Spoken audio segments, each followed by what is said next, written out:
So I was having a problem starting the Bobcat.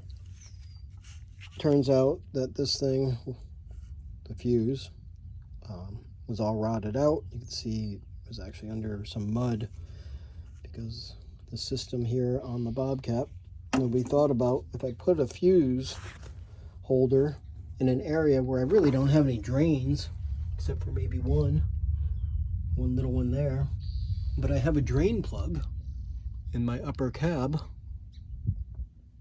and I pull that plug and I drain all that debris into my lower cavity here. It's gonna rot out my fuse block that somebody had the great idea of sticking in an area that gets wet and muddy.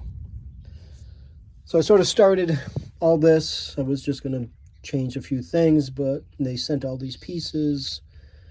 I've changed out my connections, did their little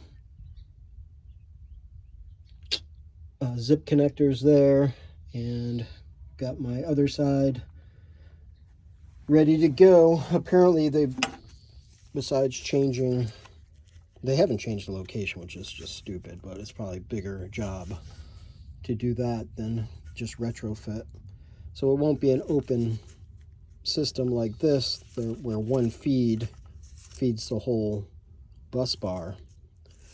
It'll be 3 individual connections to each fuse and then heat shrinked into these